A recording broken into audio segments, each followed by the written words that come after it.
कराची में इलेक्शन के दिन सिक्योरिटी के लिए पुलिस की क्या हिकमत हमली होगी। वेस्ट जोन पुलिस ने एक मॉडल पोलिंग स्टेशन तैयार करके सिक्योरिटी डेमो किया। इसी हवाले से मज़ीद जानेंगे हमारे नुमाइंदे सऊद बिन मुर्तजा हमारे साथ मौजूद हैं। सऊद, बताइएगा क्या सूरत हाल आपने देखी है इस मॉडल पोलिंग स्टेशन पर? जी बिल्कुल, आम इंतखाबात 2018 कराची पुलिस के लिए एक चैलेंज जो है बना हुआ है। सिक्योरिटी प्लान जो है कराची पुलिस ने तो तैयार कर लिया है, लेकिन पुलिस कितनी तैयार है इस हवाले से वेस्ट जोन पुलिस ने जो है एक डेमो भी किया। इस हवाले से मेट्रोविल के इलाके में मैं इस वक्त मौजूद हूँ। कैमरामैन अगर आपको दिखाए, और यहाँ पर मेरे साथ इस वक्त SSP वेस्ट भी यहाँ पर मौजूद है। उन्होंने इस तमाम डेमो का जो है सरबराही की थी। यहाँ पर जिस तरह से 25 जुलाई को किस तरह से पोलिंग का अमल होगा, किस तरह से वोटर्स आएंगे, और अगर किसी किस्म का कोई नाखुशगवार वाक़या होता है तो उससे किस तरह से पुलिस जो है निपटेगी, वो सब कुछ इस डेमो में किया गया है। SSP वेस्ट डॉक्टर रिजवान मौजूद हैं, उनसे मजीद जान लेते हैं। पूरा इलेक्शन का प्रोसेस जो है वो एक आपको मालूम है कि इंतहाई हसास प्रोसेस है। प्री इलेक्शन जो तैयारी है, कॉर्नर मीटिंग्स, जलसे, जुलूस, रैलीज़, और इसी तरीके से SP और SSPs अपनी अपने रिजर्व के साथ मौजूद रहेंगे और जहाँ जिस तरीके के हालात होंगे रिस्पॉन्ड करेंगे, मौके पे काबू पाएंगे। QRF को भी जो है तैनात किया जाएगा। इसके साथ साथ रिजर्व पुलिस भी जो है तैनात रहेगी ताकि किसी भी नाखुशगवार वाक़े से जो है फौरी तौर पर निपटा जा सके। जी, और अब आपको बताएंगे कि सुप्रीम कोर्ट ने शेख वकास अकरम और रमेश लाल को इलेक्शन के लिए अहल करार दे दिया है। NA 149 से तहरीक इंसाफ के रहनुमा राय हसन नवाज की ताहयात नाअहली का फैसला बरकरार रखा गया है।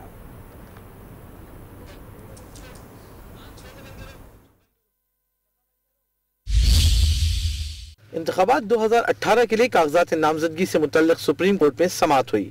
NA 115 से उम्मीदवार शेख वकास अकरम के खिलाफ दरखास्त खारिज कर दी गई। जस्टिस एजाजुल एहसन ने रिमार्क दिए कि शेख वकास की तालीमी असनाद जाली होने की कोई अदालती डिक्लेरेशन नहीं, न ही उम्मीदवार ने कोई गलत बयानी की। NA 149 से PTI के उम्मीदवार राय हसन नवाज की अपील पर ताहयात नाअहली का फैसला बरकरार रखा गया। जस्टिस अजमत सईद शेख ने रिमार्क दिए कि 5 रुकनी बेंच उम्मीदवार के सादिक और अमीन न होने का वाज़ेह फैसला दे चुका है। पीपल्स पार्टी के अक़लियती उम्मीदवार रमेश लाल के खिलाफ दरखास्त पर जस्टिस अजमत ने रिमार्क दिए कि इंतखाबात के बाद मुतल्लिका फोरम से रुजू किया जा सकता है। इंतखाबी मुहिम में तेजी आते ही सियासी जमातों के कारकुनों में झगड़े भी बढ़ गए हैं। इस्लामाबाद में MMK के कैंप पर पुलिस ने फायरिंग कर दी। कराची में खिलाड़ी और जियाले आमने सामने आ गए और लाहौर में भी दो सियासी जमातों के कारकुन में तसादुम हुआ। एक दफा फिर आपको बताते चले, सियासी गर्मागर्मी है, ऐसे में पार्टीज के कारकुनान भी आमने सामने आ रहे हैं। और आपको बताएं कि जमातों के कारकुनों में झगड़े भी बढ़ते चले जा रहे हैं।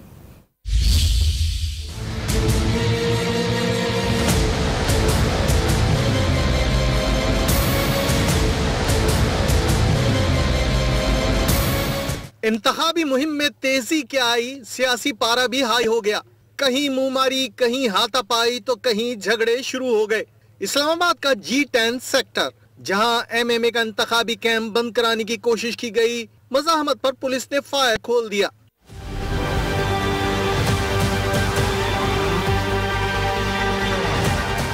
पुलिस का जमात इस्लामी पर इल्जाम के लाउड स्पीकर एक्ट की खिलाफ वर्जी की गई। अपने दिफा में गोली चलाई। रद्द अमल में जमात इस्लामी के कारकुनों ने रोड बंद कर दिया।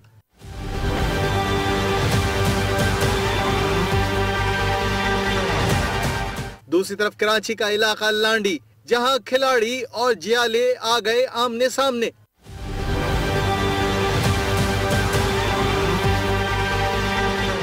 NA 238 से तहरीक इंसाफ की उम्मीदवार ज़ारा खान ने इल्जाम लगाया कि पीपल्स पार्टी के कारकुनों ने धावा बोला और तोड़ फोड़ की।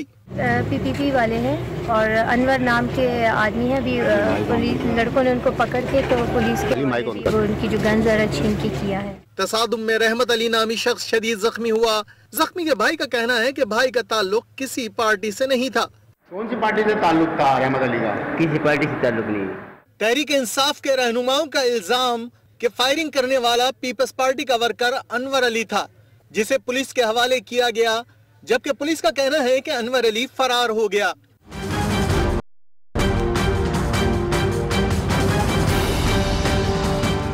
लाहौर का सूबाई असम्बली का 123, जहां दो सियासी जमातों में पैनाफ्लेक्स लगाने पर तसादुम हो गया।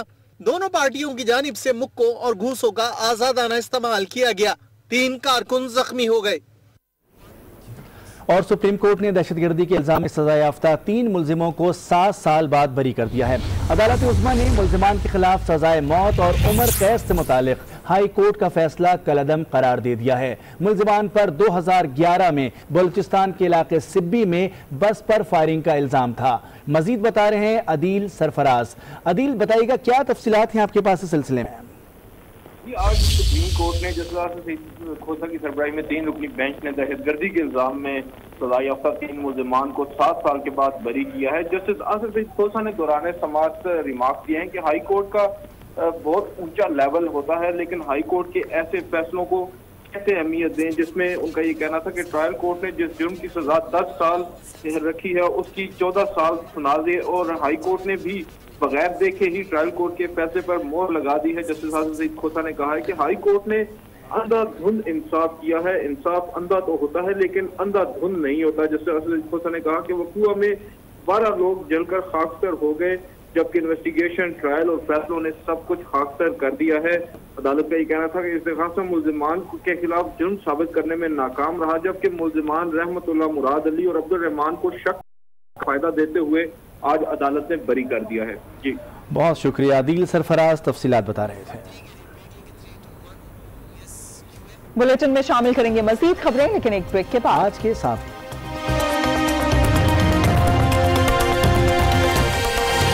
मंसूबा जो है उसके हवाले से ये जो फैसला है वो आज तफसीली तौर पर जारी कर दिया है। मंसूबे में ये उसमें फैसले में बताया गया कि मंसूबे में 24 जून को मुकम्मल किया जाना था, लेकिन अभी तक मुकम्मल नहीं हुआ।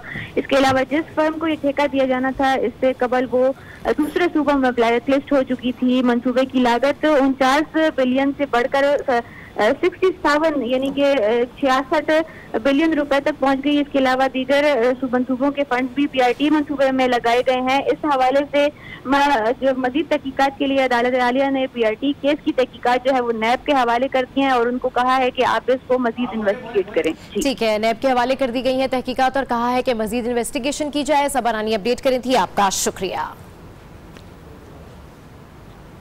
और अभी आपको बताएं कि अडियाला जेल में नवाज शरीफ और मरियम नवाज से मुलाकातों का सिलसिला जारी है। चेयरमैन नून लीग राजा जफरुल हक, गवर्नर सिंध मोहम्मद जुबैर, अयाज सादिक और परवेज रशीद ने नवाज शरीफ से मुलाकात की है। बड़ी तादाद में खवातीन कारकुन भी अडियाला जेल पहुंच गई हैं। तफसीलात हासिल करते हैं नुमाइंदा आज न्यूज शकील अहमद से। शकील अहमद, अपडेट कीजिए कि नवाज शरीफ की मुलाकात मजीद किन रहनुमाओं से हुई है?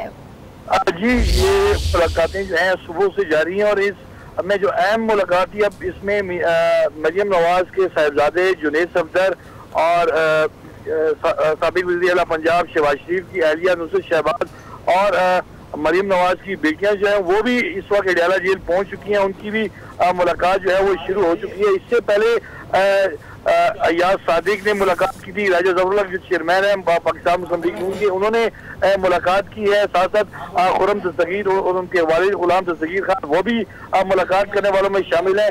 गुलाम हैदर वाई और उनकी गुलाम हैदर वाई की जो बेवा है और उनके साथ साथ उनकी बेटी डॉक्टर गजाला वाई जो है उन्होंने भी मुलाकात की है।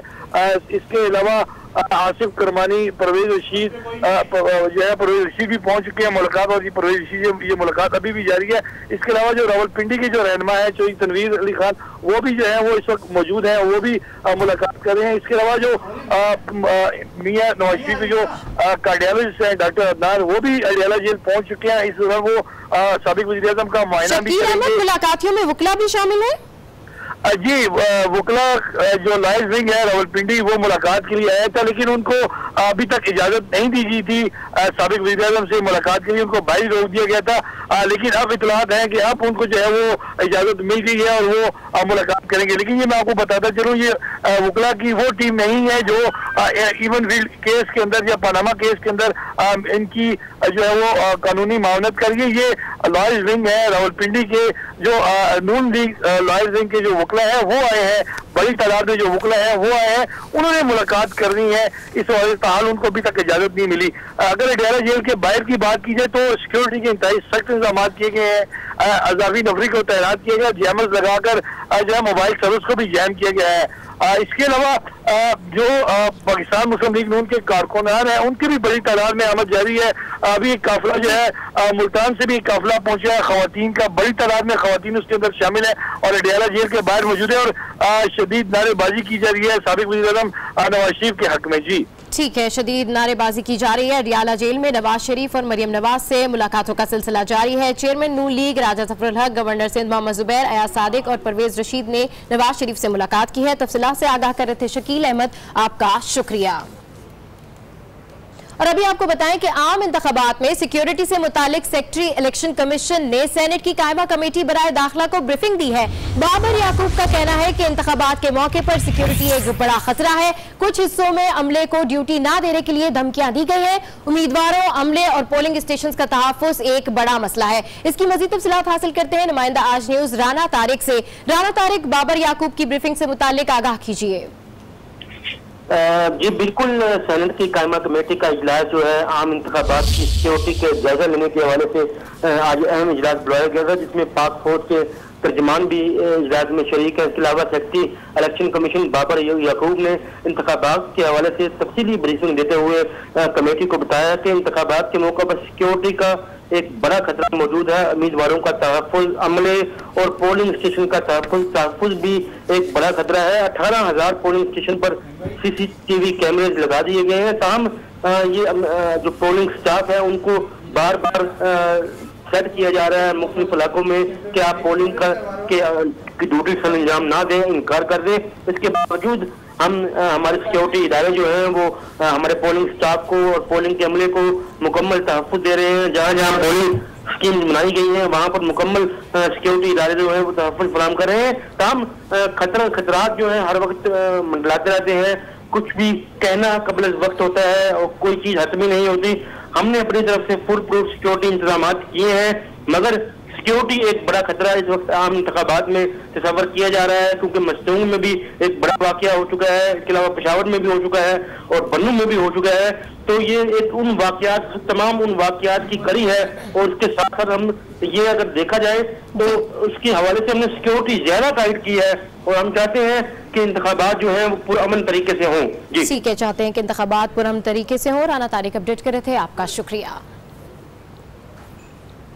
और यहाँ आपको एक और आम खबर से आगाह करें, आपको बताएं कि भारतीय शहर लखनऊ में शरिया मुबाहिसा झगड़े में बदल गया। लखनऊ इमाम और खातून में हाथापाई हुई है। आपको इस खबर से अपडेट कर रहे हैं, ताज़ा तरीन खबर से अपडेट कर रहे हैं। भारतीय शहर लखनऊ में शरिया मुबाहिसे के दौरान झगड़ा हुआ है। ये झगड़ा इमाम और खातून के दरमियान हुआ है। कुछ कहना कबल वक्त है कि इस झगड़े की वजह क्या है, लेकिन आपको लखनऊ शहर से ये खबर दे रहे हैं कि लखनऊ में इमाम और खातून के दरमियान हाथापाई हुई है। अहम खबर से आपको अपडेट कर रहे हैं, भारतीय शहर है लखनऊ जहाँ शरिया मुबाहिसा के दौरान झगड़ा लखनऊ इमाम और खातून के दरमियान हुआ है। आज उसकी स्क्रीन पर आप ये मनाजिर भी देख सकते हैं कि किस तरीके से इन खातून और इन इमाम साहब के दरमियान ये झगड़ा हुआ है। कुछ कहना कबल वक्त है कि बात क्या थी, लेकिन आप देख सकते हैं कि कितनी बुरी तरीके से ये आपस में लड़ रहे हैं, किस तरीके से ये खातून जो है वो लड़ रही है, किस तरीके से इमाम साहब जो है इनके ऊपर हाथ उठा रहे हैं और इंतहाई अफसोसनाक ये वाकया है। आपको इस आम खबर से अपडेट कर रहे हैं, भारतीय शहर लखनऊ से हम आपको ये खबर दे रहे हैं। ये मनाजिर आप देख सकते हैं आज उसकी स्क्रीन पर।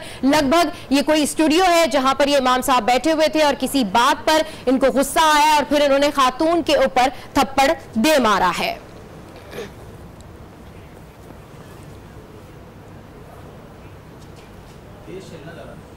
आगे बढ़ते और आपको बताएं कि मुस्लिम लीग नून आज अटक के इलाके पिंडी घेप में सियासी कुव्वत का मुजाहिरा करेगी। जलसे से पार्टी के सदर शहबाज शरीफ खिताब करेंगे। तैयारियों के हवाले से मजीद तफसीलात जान लेते हैं आज न्यूज के नुमाइंदे मोहम्मद सिद्दीक से। जी सिद्दीक, बताइए शहबाज शरीफ का खिताब कब तक मुतवक्के है और तैयारियां कहां तक पहुंची? बिल्कुल, अटक पिंडी घेप में जो शहबाज शरीफ तकरीबन 4 बजे पहुंचेगा, इसमें तकरीबन तैयारियां मुकम्मल हो गई है। तकरीबन 8,000 कुर्सी लगा दी गई है और बारिश की वजह से पंडाल जो है जो बिल्कुल वो पानी से भर चुका है। सरकार जो इंतजामिया लगी है उसको पानी में खत्म कर रही है। ठीक है, सिद्दीक अपडेट कर रहे थे, आपका शुक्रिया।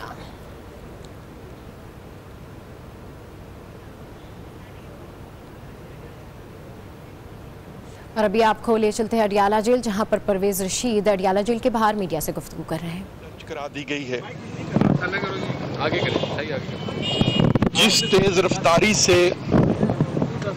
मुकदमे को चलाया गया और इंतखाबात से पहले नवाज शरीफ साहब को सजा भी सुना दी गई,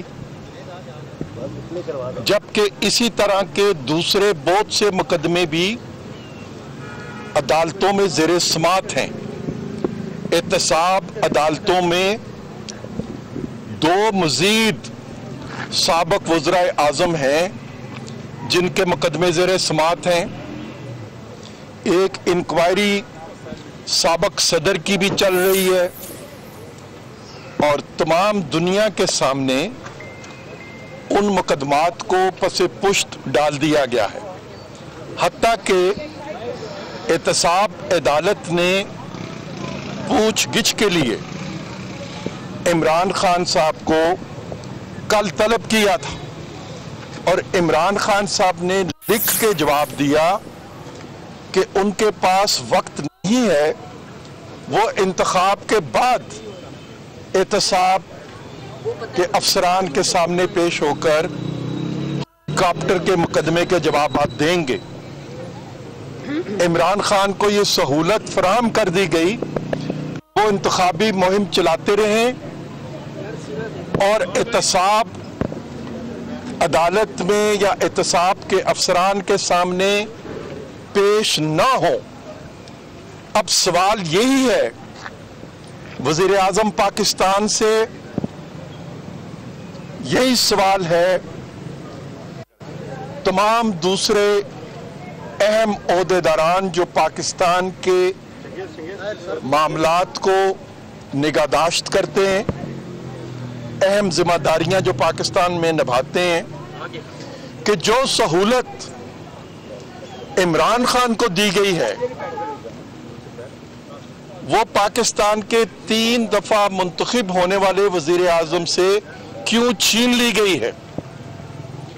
इंतखाब में मदाखलत, इंतखाबात की शफाफियत, इंतखाब की जानबदारी उसी दिन मुतासिर हो गई थी जिस दिन नवाज शरीफ साहब को नाअहल करार दिया गया, फिर उनके मुस्लिम लीग नून के सदर होने को ख़त्म किया गया, फिर कि उनकी नाअहली को ताहयात में तब्दील किया गया और फिर उन्हें एक सजा भी सुना दी गई। एक मुकदमा 4 दफा चलता है और 4 सजाएं सुना दी जाती हैं, और दूसरी तरफ लोगों पर 40-40 मुकदमात हैं, 10-10 साल, 11-11 साल, 4-4 साल से उनकी तारीखें ही नहीं होती हैं, समात ही नहीं होती है। और इमरान खान साहब की इंक्वायरी में तो इस हद तक उनसे रियायत की जाती है कि वो जो मांगते हैं, यानी इमरान खान अपने फैसले खुद लिखता है कि जी मैं फलां तारीख को अदालत में आऊंगा, फलां तारीख में अदालत में नहीं आ सकता। इमरान खान को अपना फैसला खुद लिखने की सहूलत हासिल है और नवाज शरीफ साहब को 4-4 सजाएं सुनाई जाती हैं एक ही मुकदमे में। ये नाइंसाफी क्यों है? इसलिए कि नवाज शरीफ ये कहते हैं वोट को इज्जत दो।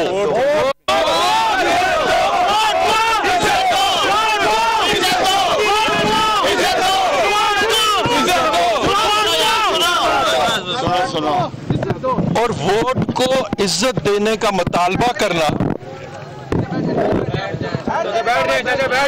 क्यों जुर्म बना दिया गया है?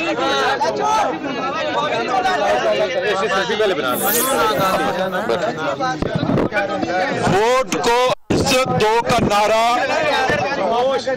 क्यों जुर्म समझा जाता है? जब वोट को इज्जत दो का नारा नवाज शरीफ बुलंद करते हैं या नवाज शरीफ के साथी बुलंद करते हैं, पाकिस्तान के अवाम बुलंद करते हैं, तो दरअसल वो पाकिस्तान के आइन पर अमल दरामद करने की आईनी ख्वाहिश को पूरा करते हैं। क्या पाकिस्तान में आइन पर अमल करना जुर्म है? अगर वोट पर इज्जत दो का नारा जुर्म है तो इसका मतलब है कि आप आइन पर अमल करने को जुर्म समझते हैं। तो क्या आइन पर अमल करने की ख्वाहिश का इजहार करना जुर्म है? कि वो इस ख्वाहिश का इजहार करेगा उसको नवाज शरीफ बनाकर अडियाला जेल में बिठा दिया जाएगा? जो इस ख्वाहिश का इजहार करेगा कि पाकिस्तान के लोगों की ताकत को तस्लीम करो उसको मरियम नवाज बना के अडियाला जेल में बिठा दिया जाएगा? कोई जुर्म अदालत तस्लीम करती है कि नवाज शरीफ पर जुर्म साबित नहीं हुआ, कोई बदनवानी नवाज शरीफ पर साबित नहीं हुई, लेकिन उसके बावजूद बाप भी जेल में, बेटी जेल में, दामाद जेल में और इस हल्के से इलेक्शन लड़ने वाला कमरुल इस्लाम राजा जेल में। अच्छा, ये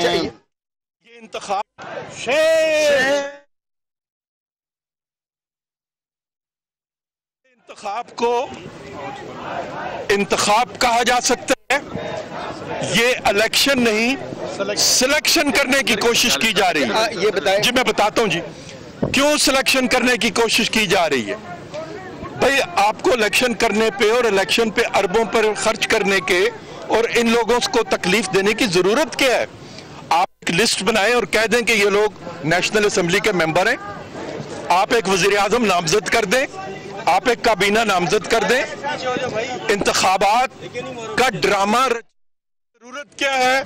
अगर आप इंतखाब कराने में शफाफियत बरकरार नहीं रख सकते, अगर आप इंतखाब कराने में सबकी मसावी मौके फराहम नहीं कर सकते। मैं अभी नवाज शरीफ साहब से मुलाकात करके आया हूं। बात आपकी खिदमत में अर्ज करनी है कि मुलाकात में मरियम नवाज साहबा भी शामिल थी और मुलाकात में कैप्टन सफदर साहब को भी इजाजत दी। आपको बताएं कि परवेज रशीद इस वक्त अडियाला जेल के बाहर मीडिया से गुफ्तगू कर रहे हैं, जिसमें उनका कहना था कि ये इलेक्शन नहीं सिलेक्शन करने की कोशिश की जा रही है। अफसोस की बात जो मुझे आपको बतानी है, जो बताते हुए मुझे दुख हो रहा है कि मुझे मरियम ने यह बताया कि उनकी अपने वालिद के साथ दोनों एक जेल में रहते हैं, बाप बेटी एक जेल में बंद किया हुआ है और बाप बेटी की मुलाकात गिरफ्तारी के दिन से यानी 13 तारीख के बाद आज पहली दफा हो रही थी। या अल्लाह या रसूल नवाज शरीफ बेकसूर, या अल्लाह या रसूल नवाज शरीफ बेकसूर, या अल्लाह या रसूल नवाज शरीफ बेकसूर। ये बताएंगे मैं बताता हूँ, ये पहली सहूलत तो जिसको आप मुझसे बार बार पूछ रहे हैं, मैंने आपको बताई है कि एक बाप को अपनी बेटी से मुलाकात करने की भी जेल के अंदर सहूलत मौजूद नहीं है। बाप बेटी दोनों कैदी हैं, लेकिन दोनों की मुलाकात 13 तारीख के बाद आज हो रही है, इतने दिन गुजरने के बाद। उसके बाद आप सहूलत की बात करते हैं। एक शख्स जिसकी आज़ादी को सलब कर लिया गया है, एक शख्स जो मेरी आवाज़ थी, जो इन तमाम लोगों की आवाज़ है, उस आवाज़ को अडियाला जेल में बंद किया गया है। उसके बाद कौन सी सहूलत रह जाती है जो जेल में कोई किसी को दे सकता है? जब आप करोड़ों लोगों की आवाज़ बंद कर लेते हैं, करोड़ों लोगों की आवाज़ को छीन लेते हैं, करोड़ों लोगों की नुमाइंदगी करने वाले को जेल में बंद कर देते हैं, तो उसके बाद जेल की कौन सी सहूलत है जो जेल में दी जा सकती है? कोई सहूलत की बात नहीं है। लेकिन नवाज शरीफ साहब का जो बुरी बात है, जिस पे दुख हुआ है, जिस पे तकलीफ हुई है, वो मैंने आपको बताई कि बाप बेटी को भी मुलाकात की इजाजत नहीं है। जुल्म के ये ज़ाब्ते हम नहीं मानते, जुल्म के ये ज़ाब्ते हम नहीं मानते। मियां तेरे जान निसार बेशुमार बेशुमार, मरियम तेरे जान निसार बेशुमार बेशुमार, लेकिन तेरे जान निसार बेशुमार बेशुमार, लेकिन जो इत्मीनान की बात है, जिससे दिल को इत्मीनान होता है, और जो मैं अपने तमाम साथियों को जो मेरे साथ खड़े हैं और जो आपके कैमरे की वसातत से आपकी स्क्रीन पे मुझे देखेंगे और सुनेंगे, उनके लिए इत्मीनान की बात यह है कि नवाज शरीफ साहब का, मरियम साहबा का और कैप्टन सफदर साहब का अज़्म उसी तरह पुख्ता है जिस तरह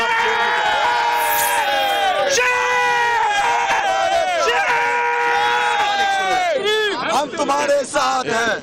नवाज शरीफ साहब का, मरियम साहबा का, कैप्टन सफदर साहब आपको का। बताएं कि मुस्लिम लीग नून के रहनुमा परवेज रशीद इस वक्त अडियाला जेल के बाहर मीडिया से गुफ्तगू कर रहे हैं और उनका यही कहना है कि इलेक्शन नहीं हाल भी किया गया है। इसकी मजीद तफसीलात जान लेते हैं नुमाइंदा आज न्यूज सलीम शेख से। सलीम शेख, अहम मुलाकात है, मजीद क्या बातचीत की गई? जी, जो निगरान वज़ीर आज़म है वो आज जो है सुबह इस्लामाबाद से लाहौर पहुंचे हैं। गवर्नर हाउस में जी जो है मुलाकात हुई है। निगरान वज़ीर पंजाब जो है वो गवर्नर हाउस में गए थे और वहाँ पर जो है निगरान वज़ीर आज़म नासिर मुल्क से मुलाकात हुई और इस मुलाकात में जो है जो आम इंतखाबात 25 जुलाई को हो रहे हैं उसके साफ शफाफ और मुनसिफाना इंतखाबात के हवाले से जो है वो बातचीत हुई है और इस बात का इरादा किया गया है कि जो आम इंतखाबात हैं इनको साफ शफाफ जो है बनाया जाएगा और इस बात का भी इरादा किया गया है कि जो इंतखाबात हैं ये पूरे अमन मुनक्कद किए जाएंगे और इस हवाले से तमाम महकमे हैं उनको हदाया जारी कर दी गई हैं और डॉक्टर हसन अस्करी ने जो है वज़ीर आज़म नासिर मुल्क को कहा है कि साफ शफाफ इंतखाबात के इनेकाद जो है हम सबकी कौमी जिम्मेदारी और हम सब जो है तमाम टीम वर्क के जरिए इस कौमी जिम्मेदारी को पूरा करने में कामयाब होंगे। जी ठीक है, सलीम शेख अपडेट कर रहे थे, आपका शुक्रिया। और अभी आपको बताएं कि मरियम औरंगजेब इस वक्त अडियाला जेल के बाहर मीडिया से गुफ्तगू कर रही हैं। उनको एक दफा आपस में इतवार को मिलने 15 मिनट मिलने की इजाजत है और मरियम बीबी को सफदर साहब से आधा घंटा मिलने की इजाजत है और वो भी सिर्फ एक दिन जो इतवार को वो उनसे मिले हैं। और मेरे ख्याल में ये हम मोहम्मद नवाज शरीफ को इससे कोई फर्क नहीं पड़ रहा। ये हम इस मुल्क की बेइज्जती करवा रहे हैं कि इस मुल्क में हम तीसरी दफा मुंतखब वजीर आजम के साथ ये करते हैं जो मोहम्मद नवाज शरीफ के साथ हो रहा है।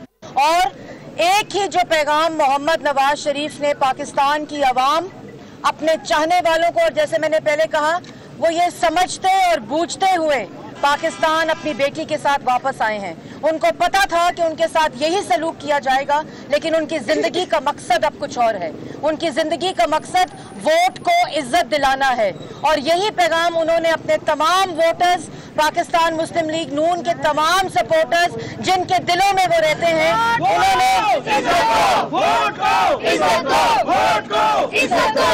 उन्होंने मुझे ये देकर भेजा है कि मेरा एक ही पैगाम है कि 25 जुलाई को अपने घरों से निकले और शेर की पर्ची पर वोट लगाकर मोहर लगाकर मोहम्मद नवाज शरीफ को और वोट की इज्जत दो की तहरीक को कामयाब करें। ये एक ही पैगाम है और अपना वोट दे और अपने वोट पे पहरा रखें। ये पैगाम है मोहम्मद नवाज शरीफ का और इसी पे उन्होंने कहा है। और जितने वो हाई स्पिरिट्स में थे, आपका कायद किसी से डरने वाला नहीं है। आपका कायद एक बहादुर कायद है और उसकी बेटी एक दलेर कौम की दलेर बेटी है।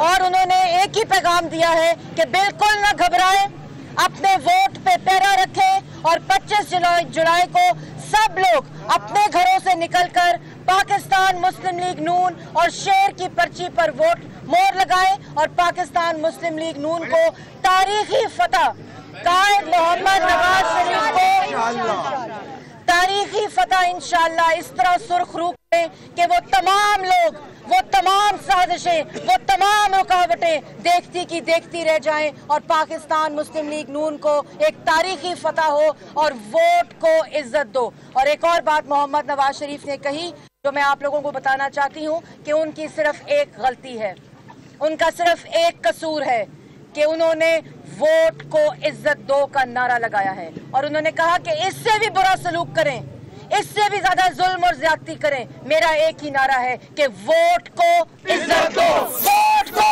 इज्जत दो, वोट को इज्जत दो। ना इंतजामिया ने सुनता है कोई हमारी बात, ना वापडा में। लिहाजा हम अपील करते हैं कि ये चंद चीज़ें, चंद मामले जो अच्छे तरीके से ये इन्हें हल किया जाए। तो आपने सुना कि रायबंद में लोग किन मसाइल के हवाले से बातचीत कर रहे हैं। गुजरात के हल्के PP30 की बात कर लेते हैं, जहां से मुस्लिम लीग काफ के चौधरी परवेज इलाही इलेक्शन लड़ रहे हैं और तहरीक इंसाफ उनका साथ दे रही है। हल्के की सियासी सूरत हाल के बारे में जानते हैं नुमाइंदा आज न्यूज एजाज अहमद शाकिर से। जी एजाज, अपडेट कीजिए, वहां पर क्या सूरत हाल है? मैं आपको बताऊं कि गुज़श्ता इंतखाबात में इस हल्का में पाकिस्तान मुस्लिम लीग और पाकिस्तान तहरीक इंसाफ के दरमियान मुकाबला हुआ और मुस्लिम लीग नून ने भी अपना उम्मीदवार दिया था, जिसमें मुस्लिम लीग काफ के चौधरी मुन्नस इलाही जो हैं उन्होंने कामयाबी हासिल की। इन इंतखाबात में पाकिस्तान तहरीक इंसाफ और मुस्लिम लीग काफ की सीट एडजस्टमेंट के बाद पाकिस्तान तहरीक इंसाफ के गुज़श्ता इलेक्शन के जो उम्मीदवार थे चौधरी इफ्तिखार अहमद समा, उन्होंने आज यहाँ पर चौधरी मुन्नस इलाही से मुलाकात के दौरान मुस्लिम लीग काफ के जो उम्मीदवार हैं, इस दफ़ा चौधरी परवेज़ इलाही खुद इस हल्का PP 30 से इलेक्शन लड़ रहे हैं, उनकी हिमायत का ऐलान किया और पार्टी पॉलिसी के तहत उनके साथ चलने का अहद किया। इस वक्त इफ्तिखार समा हमारे साथ मौजूद हैं, उनसे बात करते हैं और पूछते हैं कि वो किस हद तक पाकिस्तान मुस्लिम लीग काफ का साथ दे रहे हैं और उनके जो वोटर्स सपोर्टर्स हैं इस हवाले से क्या कहते हैं। इंशाअल्लाह ताला हम 100% काफ लीग का साथ देंगे, क्योंकि इमरान खान ने इनके साथ इत्तेहाद किया और हम PTI हैं और PTI वालों को जो हुक्म इमरान खान की तरफ से आया है उसको हम ओबे करेंगे और इनको इंशाअल्लाह ताला इस हल्का से भारी अक्सरियत से जिताएंगे।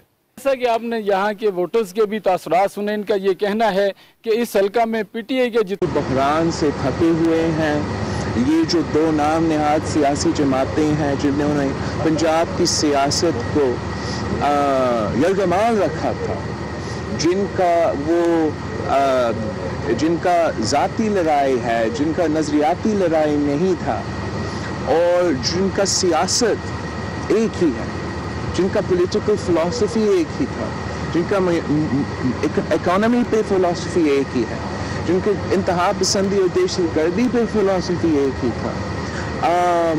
अभी पंजाब के अवाम को वो नज़र आ रहा है कि एक हकीकी ऑप्शन है जो अवाम के मसाइल तक, जो दाएं बाजू की सियासत नहीं करते, जो एक पॉजिटिव सियासत एक इंट्रोड्यूस कर सकते हैं इस मुल्क में, इस मुआशरे में, और उस नज़रिया को आगे लेकर चल सकते हैं। जिस नज़रिया पे पाकिस्तान पीपल्स पार्टी बनी और जिस सूबा में पाकिस्तान पीपल्स पार्टी बनी, वो सूबा पाकिस्तान पीपल्स पार्टी का नज़रिया की ज़रूरत है। पाकिस्तान पीपल्स पार्टी का रिसेप्शन हुआ है जगह जगह पे, इस पूरे रूट पे। मैं उससे फिर बस एम्फसाइज़ कर रहा हूँ कि मैं कितना शुक्रगुजार हूँ, और वो चाहते हैं कि भुट्टो शहीद और बीबी शहीद का पार्टी वो उनके साथ दे ताकि उनके मसाइल हल हो सके। जो नज़रियाती बहरान था इस सूबा में, इंशाअल्लाह ताला पाकिस्तान पीपल्स पार्टी उस बहरान को फिल कर सकेंगे। किसी भी सूबा कुछ भी किसी के जेब में नहीं होता है, और आपने देखा कि किस तरीके से पाकिस्तान पीपल्स पार्टी को, इस पार्टी को जो पाक की पार्टी है, नज़रियाती पार्टी है, इसके ख़िलाफ़ किस किस्म की साजिशें बनाई गई ताकि ये हमारा जो रिश्ता था उसको उस पर इफ़ेक्ट हो जाए। I mean, हमारा फाउंडिंग चेयरपर्सन को शहीद किया गया, उसके बाद जो ज़िया हक के दौर में इस पार्टी के साथ किया गया, फिर शहीद मोहतरमा बेनज़ीर भुट्टो की जिद्दोजहद, उसके सामने क्या रुकावटें खड़ी की गई, किस तरीके से IJNI बनाए गए, और फिर शहीद मोहतरमा बेनज़ीर भुट्टो को शहीद कर दिया गया। मैं तो इन सारे एफर्ट्स से जो मकसद था वो ये था कि पाकिस्तान पीपल्स पार्टी जो एक वफाकी पार्टी है, जो एक असूलों की पार्टी है, जो एक वो पार्टी है जो आम आदमी के लिए काम करता है, जो शोबाजी नहीं, जो यू टर्न नहीं, जो अपने मैनिफेस्टो पर चलती है, और वो जो मैनिफेस्टो है वो आवाम को अपील करती है। जब मैंने इसलिए मैं समझता हूँ इतना अच्छा रिस्पांस भी मिला है कि मैं जहाँ मैं जा रहा हूँ मैं अपना मैनिफेस्टो के बारे में बात कर रहा हूँ, और नज़र आ रहा है कि आवाम चाहते हैं कि लोग अब उनके मिसाइल पर बात करें, गालम गलोच का सियासत ना करे, इल्ज़ामात का सियासत ना करे, और उनका मिसाइल का हल निकालने की कोशिश करे। उस हमारे कौम ने बहुत साजिशें देखी हैं, वो साजिशें से भी थके हुए हैं। करेंगे कराची के हल्का NA 242 की, जहां के अवाम कहते हैं इस बार वो नए उम्मीदवारों को आजमाएंगे। तहम इस हल्के में एक बड़ी तादाद पीपल्स पार्टी और MQM के हामियों की भी है। बिल्कुल, कराची के हर इलाके के मसाइल यकसा ही हैं, यानी कि कचरे के ढेर और पानी की किल्लत। तो हमारे साथी एंकर मुनिस रजा ने इस हल्के में अवाम और वोटर से बातचीत की है, आइए आपको दिखाते हैं।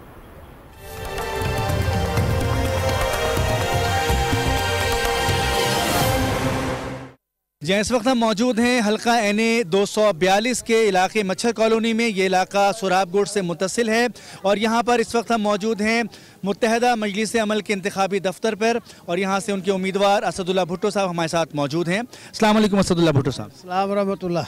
ये फरमाइएगा कि आप मुत्तहदा मजलिस अमल की प्लेटफॉर्म से इलेक्शन लड़ रहे हैं, जमात इस्लामी के आप नुमाइंदगी भी करते रहे हैं। ये फरमाइएगा कितने पुरुम्मीद हैं कि अब 2018 के इंतखाबात में आप कामयाबी हासिल कर पाएंगे इस हल्के से? बिस्मिल्लाहिर्रहमानिर्रहीम।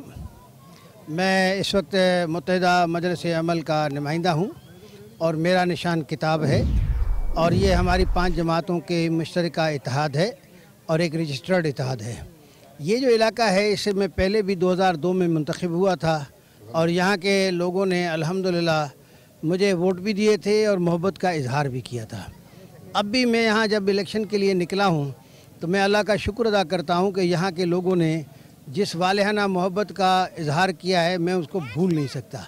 यानी लोगों ने ज़बरदस्ती अपने डेरों पे बुलाते हैं, ख़ुद इंतज़ाम करते हैं और बड़ी तादाद में लोग जमा होते हैं और जहाँ भी जाते हैं लोग जो है नौजवान, बच्चे, बूढ़े, वो उसका मेरा इस्तकबाल। बिल्कुल, आप समझते हैं कि मर्तबा फिर आपको ये मौका मिलेगा, लेकिन हम देख रहे हैं कि ये कराची के दीगर इलाकों से बहुत ज़्यादा पसमानदा इलाका है।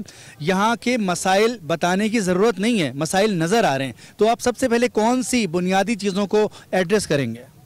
मैंने जब पहले 2002 में भी आया था तो यहाँ पर रोड बनवाए थे, सीवरेज को ठीक करवाया था, यहाँ पानी की फराहमी को ठीक कराया था, बिजली को ठीक कराया था, गैस यहाँ जो है कई इलाकों में गैस जो है वो लगवाया था, अपने फंड से लगवाया था।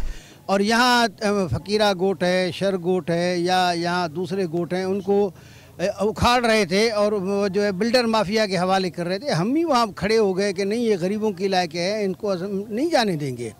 तो अल्हम्दुलिल्लाह लोगों को हमारी खिदमत याद हैं और अब भी हम बरसर इक़्तिदार आन करके या हम जो है इंशाल्लाह जीत करके और यहाँ लोगों के जो है ज़िंदगी को हम आसान बनाएंगे।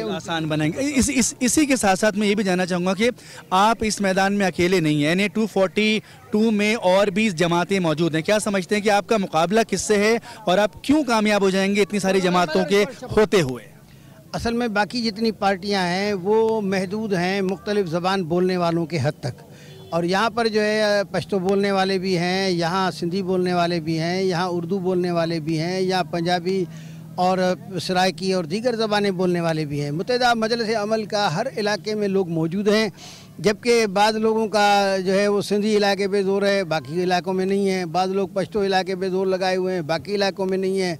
तो इंशाल्लाह हम जो है सारे कराची इस हल्के के हर ज़बान बोलने वाले की नुमाइंदगी करेंगे और हर जगह से वोट लेके इंशाल्लाह कामयाब होंगे। जी, इस वक्त हम मौजूद हैं हल्का NA 242 का इलाका है भक्कर गोट। ये इलाका अबुल हसन असफानी रोड से मुत्तसिल है। इस वक्त हम जिस मकाम पे मौजूद हैं यहाँ पर MQM की कॉर्नर मीटिंग जारी है और हल्का NA 242 की MQM की कैंडिडेट किश्वर जहरा साहिबा हमारे साथ मौजूद हैं, हम उनसे बात करेंगे। अस्सलाम वालेकुम। आपकी इंतखाबी मुहिम ज़ोर शोर से जारी है, हम जिस तरह से देख रहे हैं, लेकिन इस दफ़ा हम देख रहे हैं कि बहुत सारी और भी सियासी जमातें आपके मद्दे मुकाबिल मौजूद हैं, क्योंकि ये सीट गुज़िश्ता इंतखाब में भी आपने जीती थी MQM ने। इस दफ़ा आपको मुकाबला कैसा लग रहा है? देखिए, पहले मुकाबलों से ये मुख्तलिफ है और दूसरी जमातों में हमें फ़र्क ये है कि आपके भी इल्म में होगा कि दफातर हमारे मस्मार कर दिए गए हैं। एक तरह से हम बेदर और बेघर हैं, ना हमारे पास पैसे हैं, ना हमारे पास कोई बेतहाशा गाड़ियां हैं, कुछ भी नहीं है, लेकिन आवाम पे भरोसा करते हुए हम निकले। हालांकि जिस हल्के से मैं उम्मीदवार हूँ, ये हल्का बंदियों के ख़िलाफ़ हम सिर्फ ऐसे ही नहीं हो गए थे, इतनी ज़्यादती इन हल्का बंदी। पहली चीज़ तो जो सेंसस किए गए 1998 की आबादी कुछ और थी, उस वक्त का कानून कुछ और कहता था, और अब के इंतखाबात उसी हिसाब से किए जा रहे हैं। फिर सोने पे सुहागा ये कि हल्का बंदियाँ जिस तरह से की गई हैं, जैसा कि आपने कहा कि इस हल्के से MQM ही जीतती रही है, लेकिन सिर्फ MQM को ख़त्म करने के लिए, कम करने के लिए, जहाँ दूसरे इक़दामात किए, हल्का बंदी भी उसी का फैक्टर है ये। हल्का बंदियाँ जो नई हल्का बंदियाँ की गई हैं, आप क्या समझती हैं कि कितनी असरअंदाज होंगी नताइज पर? हाँ देखिए, असरअंदाज़ा तो शायद इतनी ना हो सकें। उसकी वजह ये कि जिनको इन्होंने सियासी हिजरत करवाई वो अब उस चीज़ को समझ चुके हैं। अब इन्होंने तकरीबन 60 गोट का इजाफा इसमें किया है, लेकिन इंतहाई गैर इंसानी तरीके से, कि अगर हमारे तो शरे में है कि बस्तियां बसाओ, लेकिन बस्तियां बसाने का मतलब ये है कि आप उन्हें वो सारी फैसिलिटीज़ दीजिए। जिन लोगों को लाके बसाया ऐसा जैसे कि ये पाकिस्तानी ना हो, बिल्कुल बेहाल स्कूल, अस्पताल एक बेसिक ज़रूरत है, लेकिन वो तो बहुत दूर की बात है। ये जिन गलियों में आबाद हैं, कच्ची गलियां हैं, कीचड़ है, धूल है, मिट्टी है, और इन जो बच्चे हैं वहाँ उसी में खेल रहे हैं, और बड़े और बूढ़े सब उसी में पल रहे हैं। इन लोगों के साथ ज़्यादती की गई है। तो इन इलाक़ों में आने के बाद मैंने एक फ़ैसला ज़रूर किया है कि अगर मैं जीत गई तो ठीक है, लेकिन अगर मुझे शिकस्त भी हुई तो मैं सोशल वर्कर हूँ, मैं कोशिश ज़रूर करूँगी। दूसरे मेरी पार्टी की नीयत भी यही है, इरादा भी यही है कि इन लोगों को हमें वो सहूलतें ज़रूर देनी चाहिए जो एक पाकिस्तानी का हक़ है पहुँचता। ये सियासी खेल किया गया इन लोगों के साथ। सेंसस के बाद नई हल्का बंदियाँ, इस पर MQM एहतजाज भी करती रही है, लेकिन मौजूदा सूरत हाल में जो अब इंतखाबात में वक्त बाकी नहीं है बहुत ज़्यादा, आप क्या समझती हैं कि पोजीशन क्या नज़र आ रही है आपको अपनी? आप ये देखिए कि यहाँ की आबादी ये गोट मिलाने के बाद हो गई 7,80,000 और वोटर्स है 1,84,000। इस पूरे इलाके को मैनेज करना है, जबकि उन लोगों को जब शनाख्त का ही आपने राइट नहीं दिया है तो कोई ज़िंदगी का राइट नहीं दिया है। तो यानी एक देंगे सर, इस बार तो सोच के देंगे, देख किसको देंगे, सोच के देंगे इस बार तो, क्यों पिछले साल भी कुछ भी नहीं हुआ, इस साल भी कुछ भी नहीं हुआ। गरीब बंदा वही रोड पे आता है, वही जो कमाता है वो कमाता है, उनको देने पड़ते हैं। गरीब बंदे की कुछ सुनते हैं। तो आप क्या चाहते हैं कि आपके क्या बुनियादी मसाइल हैं वो बताएं, और अब आप जिसको वोट देंगे क्या समझ के देंगे कि क्या वो आपके दरमियान मौजूद रहे या वोट लेने के बाद गायब हो जाए? सर वो हमारे पास रहे कि हमारे देखें कि हमारा क्या तकलीफ है, क्या दुख है हमारे साथ। KMC वाले आते हैं, वो उड़ा के बोलते हैं ठीक हटाओ यहाँ से, दुकानदार आते हैं बोलते हैं ठीक हटाओ यहाँ से, जो भी आता है पैसे मांगते हैं हमसे, जो भी आता है बोलते हैं पैसे दो। हमसे छोटा सा कारोबार लेके बैठेंगे, अकलाल की खाएं, बच्चों की रोटी हलाल की लिए करें। अब जो भी आ रहा है बोलते हैं ला भट्ठा दो। तो आप तब्दीली चाहते हैं? इंशाल्लाह। अच्छा ये बताएं, वोट देंगे आप? वोट नहीं देंगे किसी को। क्यों? हमें क्या मिला है? हमें आज तक कुछ दिया ही नहीं। आवाम को क्या मिला है? आज तक कुछ नहीं मिला। तो वोट देना ना देना दे दें, हो सकता है कुछ मिल जाए। कुछ भी नहीं मिलेगा, पिछले साल भी दिया था, उसको देंगे जो हमारा कुछ करेगा। क्या चाहते हैं आप? आपकी क्या समझते हैं कि जिसको आप वोट दें वो आपके लिए क्या करे? ऐसा लाइट, पानी, बिजली, घर, मकान, कपड़ा, ये कुछ भी नहीं मिलता हमें। महंगाई इतनी हो गई, कुछ खरीद नहीं पाते। काम आप वोट देते हैं? जी। तो इस दफ़ा इलेक्शन होने वाले हैं तो आप किसको वोट देंगे? जो अच्छा समझेंगे उसी को देंगे। कुछ तो सोचा होगा आपने? जो हमें सही लगेगा उसी को देंगे। इमरान खान को देंगे। इमरान खान को? हाँ, इमरान खान को वोट देंगे। आप यहाँ पर फ्रूट का जो है ठेला लगाते हैं, आपके पास मुख्तलिफ लोग आते होंगे, तो दिन भर आप क्या समझते हैं कि आपके कोई ऐसे मसाइल हों जो आपको बहुत ज़्यादा तंग करते हों? जी जी, ना कोई तंग नहीं करता। अच्छा मुझे बताएं कि आप वोट देंगे? वोट तो देंगे। किसको देंगे? इमरान खान को। वोट देते हैं आप? जी। तो इस दफ़ा किसको वोट देने का फैसला किया आपने? मुस्लिम लीग नून। मुस्लिम लीग नून को वोट देंगे, तो क्या वजह है आप उनको वोट दे रहे हैं? ये कराची में जो अमन हुआ उसी की वजह से हुआ है। ठीक है, कराची में अमन हुआ है। चलें आगे चलते हैं। जी आप वोट देंगे? जी बिल्कुल, इंशाल्लाह देंगे। किसको वोट देंगे आप? हम बड़े फ़ख्र के साथ मियां नवाज शरीफ को वोट देंगे, इसलिए कि उसका बहुत एहसान है हमारे ऊपर, और एहसान अजीम ये है कि उसने कराची में अमन लाया। हम आज आईफोन लेके बाहर बैठे होते हैं, ये नवाज शरीफ की काविशें हैं, उसकी मेहनतें हैं, हम उसको बुलाएंगे नहीं, हम एहसान फरामोश कौम नहीं हैं। हम इंशाल्लाह नवाज शरीफ की पूरी सपोर्ट करेंगे, और जहाँ तक हो सकेगा, ये तो वोट की बात है, अगर हमारा खून भी उसको चाहिए होगा तो हम देंगे। बिल्कुल, नवाज शरीफ साहब को ये वोट देना चाहते हैं, उनके सपोर्टर हैं। आपसे भी जानना चाहूँगा कि इलेक्शन होने वाले हैं, तो आप वोट देंगे तो किसको वोट देंगे? इंशाल्लाह देंगे, इमरान खान भाई को देंगे। इंशाल्लाह एक चांस देंगे, इंशाल्लाह उसको देखेंगे कि कैसे वो काम, जैसे नवाज शरीफ ने काम किया, काम करके दिखाया, खुद ही भाग गया, कोई जेल चला गया। सही है ना? इंशाल्लाह देखेंगे, इस दफ़ा आजमाएंगे इमरान खान साहब को। इमरान खान साहब को आजमाएंगे। आपसे मैं बात करना चाहूँगा, इलेक्शन होने वाले हैं और तमाम तरह सूरत हाल आपके सामने मौजूद है, तो अब आप बताएं कि इलेक्शन में आप वोट देंगे तो किस जमात को देंगे? MQM को। MQM को वोट देंगे। अच्छा, इससे पहले भी इस हल्के में MQM के उम्मीदवार कामयाब हुए थे, तो आप क्या समझते हैं कि आपके जो भी यहाँ पे बुनियादी मसाइल थे किस हद तक वो हल करने में कामयाब हुए? निज़ाम की तब्दीली जब तक नहीं होगी ना तब तक मसाइल हल नहीं होंगे। तो इमरान खान साहब भी आ जाएंगे तो निज़ाम तो वही रहेगा। तो चेहरे तब्दील करने से निज़ाम तब्दील नहीं होता। तो इधर सब अपने अपनी मर्ज़ी से वोट डालते हैं, कोई निज़ाम की तब्दीली के लिए वोट नहीं डालता। तो हमारा भी यही है कि शुरू से आखिर तक जब जहन में भर दिया गया है कि वोट MQM को देना है तो हम भी MQM को ही देंगे। जिस दिन निज़ाम तब्दील हो जाएगा उस दिन अच्छे को वोट देंगे हम। आप वोट देंगे और किस जमात को वोट? मैं भी MQM को दूंगा भाई, इसलिए कि हम कराची के बाशिंदे हैं, हम कराची में पैदा हुए, कराची में सब कुछ। हमें हमारे बच्चे बेरोजगार, कौन सी नौकरी है? आप देखें, पुलिस में देख लें, पूरा एक्साइज में देख लें, में जाओ, कराची किसी भी इदारे में, पुलिस में, FIA में, CIA में, सब सिंधी है। हमारे बच्चे बेरोजगार हैं, हम इनको वोट देके क्या करेंगे? आप क्या कहेंगे? मैं ये बोलूँगा कि इन सबको 10-10 साल इक़्तिदार मिल चुका है। पीपल्स पार्टी 10 साल से इक़्तिदार में है, उसने क्या डिलीवर किया? मुस्लिम लीग नवाज ने क्या डिलीवर किया? इमरान खान KPK को बनवाने चले थे कि यहाँ पर यूनिवर्सिटीज़ बनाऊँगा। सबसे पहले उन्होंने दावा किया था कि ये मैं गवर्नर हाउस में मेरा गवर्नर नहीं बैठेगा, CM हाउस में मेरा CM नहीं रहेगा, वो मैं यूनिवर्सिटीज़ बना दूंगा। क्या उसने KPK में यूनिवर्सिटियाँ बना दी? क्या उसने CM हाउस के परवेज़ खटक ने जो है वो चला गया अपने ज़ाती घर में? ये सिर्फ बोलने की बातें हैं। कराची का वोट लेने के लिए वो महाजिर बन गया था, आज वो महाजिर नहीं बन रहा।